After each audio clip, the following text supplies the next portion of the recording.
Time to get to know Zak Zabaka here. This is the second one that we did at his race shop up in Parrish a little while ago. We did a season in review. You've already seen that one, but this one, we're going to go back and tell you who this guy really is. Zak Zabaka started racing quarter midgets, actually started practicing at the age of 4.5. Of course, a lot of people do that, but they don't let you race until you were 5. And from what his dad tells me, there was about a 2-year period where he just didn't lose in quarter midgets. Zak says he doesn't remember a lot about it, but of course he just finished his 6th year in Sportsman, won a championship this year at Brewerton Speedway. How we doing, man? Not too bad. How are you? Good, good. Wanted to make sure to remind you guys about the Racer Special over at Supergen Products. 9,000 generator. This is a big one, too. Dual fuel. Also got the 4,200 power washer. Great deals on those. Just tell them that you heard about it right here on the channel, and they'll take care of that. So let's go all the way back. I actually saw your quarter midget over in the corner over by Grandpa's Hot Rod. Do you remember much about practicing in that first year at age 5? And this was Volney or Syracuse, by the way? I practiced at Volney. Okay. Do you remember any of that early stuff at Practicing? Probably no, not really. Okay. But more towards the end of the years, I'm more familiar with. So what do you actually remember outside of getting out of the car with a checkered flag in your hand a lot? I remember a bunch of traveling. We started traveling more when I was like 9, 10. But I was more familiar with driving one of them. Did you want to do that, or was it more your dad or your grandfather that just said, "Hey, here's a car, go racing," or did you have to bug them about it? I mean, they kind of introduced me to it because my grandfather, he's always raced with my Uncle Joe. My dad's that's always your uncle, right? I Yep. forgot about that. Okay. My dad's always raced motocross, so everyone's always raced. It's just what, right? So different things.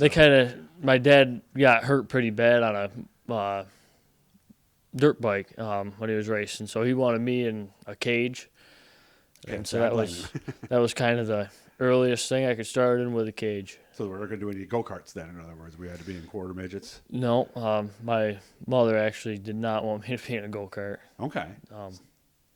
Did you have the dream all along of being a race car driver, or did it just kind of? Because it almost seems to me like it just kind of happened. I mean, I don't really remember too much, but from stories that I've heard when I first started, I was horrible. Oh, really? I guess it was pretty bad. Get me to learn like the lines and where to run. Next, some people put cones out for practices for their kids to teach them to sweep the corners. That was you? Yeah, Okay. I had cones everywhere. Yep. And that helps, obviously. I'm sure you hit a few of them a few times, though. Right? A lot of them. Did you wreck some cars when you were younger, too, or no? I never really wrecked any cars. I only rolled over. I didn't even fully flip in one of them until I got in a Sportsman. But, yeah, I've never been upside down other than my first year in Sportsman. Okay. Do you remember that streak? Because your dad told me about that 2-year period where he said you just didn't lose. Do you remember that? Kinda. Well, how old were you? Probably around. No, I was probably 10, 11. So it did take time then. Yeah. For it to click with you. Yeah. Yeah, they had a bunch of classes. I had 2 cars myself, and then I raced a car for Earl Felber. Oh yeah. Kobe races Sportsman now. Right? Yeah. So I raced one of his cars because Kobe was also racing. And I believe it was in his car that I went that many wins with. That was the streak. Okay. That was about 2 years. When did you start thinking it's time for a big car? Pretty much when I got too big for one of those. Oh, you did get too big, too heavy, too tall? I was definitely probably a little bit taller. Not really heavy. Yeah, kids couldn't see that, but but there's a cage and there's a bar on the top of the cage too. Yeah. In case you get rolled on your side and somebody hits you from the top. So the helmet was starting to hit that a little bit, was it? I wasn't really hitting it. More trying to slouch down more. Oh, I see. So it was uncomfortable and yeah. And you can only do that till you're 16 anyway, right? Yeah. Quarter midgets, I believe. So so you moved up at 15 then or 16?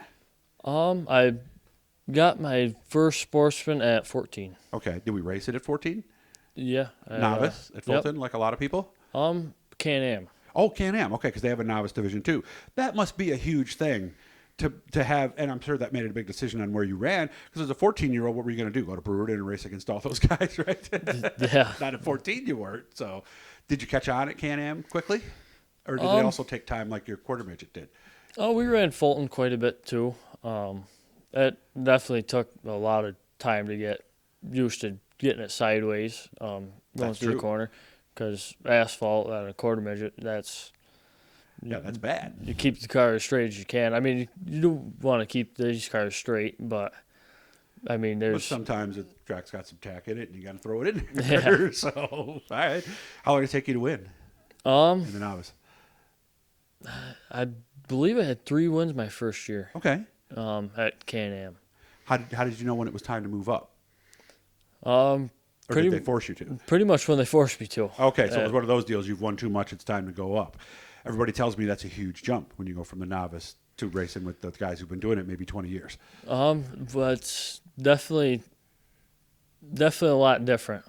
You compare times like in a novice versus the regular sportsman on Race Monitor. You compare times, and your times are pretty close, and you think that you can keep up, but it's like 2/10 is a lot more than what you think. Yeah, and half second is you're not even anywhere near Yeah. at that point. So, how long did it take you to get confident in that and get your first actual sportsman win? And do you remember that night? I don't really remember my first sportsman win. Okay. Dad, do you remember? No? Okay. Well, isn't that a terrible problem to have, right? You've won so many races. It was at Can-Am. Okay. All right. I've always said, you tell me, I've always said every sportsman driver wants to be a modified driver. Is that you? I would like to be a modified driver. Honestly, in long term, I would really like to be in a sprint car. Oh. Go out there with Jason and all those guys Yeah. and have some fun, huh? So But what are we leaning towards at this point? Or are we just happy to be doing what we're doing for now? definitely happy to be able to do what we do now. Modified would be better, obviously. That's what is more realistic for us. Yeah. If we ever did move up. And then sprint car is more like just a dream. Yeah. A little less money, but you could also lose a lot more of it faster, too. So I also wanted to make sure I throw a plug in for you guys, because I've seen Northern Coat and Blast on their car for a long time, and I just assumed that was a sponsor, but that's actually the family business, isn't it? Yep. So you do sandblasting and powder coating and all that stuff? Yep. Sandblast, powder coat, pretty much everything. All right, because I saw some of you guys in the last few weeks asking, is there anybody who does that in the area? They're up here in Parrish, so look him up on Facebook. And do you have a Facebook page for the business, too? Yep. Okay, so you just put that in there, guys, and come on up here, and you can work them in fairly quickly. You're not backed up? I mean, it's different every week. We have commercial accounts, but True. Racers will figure it out, right? yeah, Get them in. pretty much we 4 frames a day, Dad says. So, all right.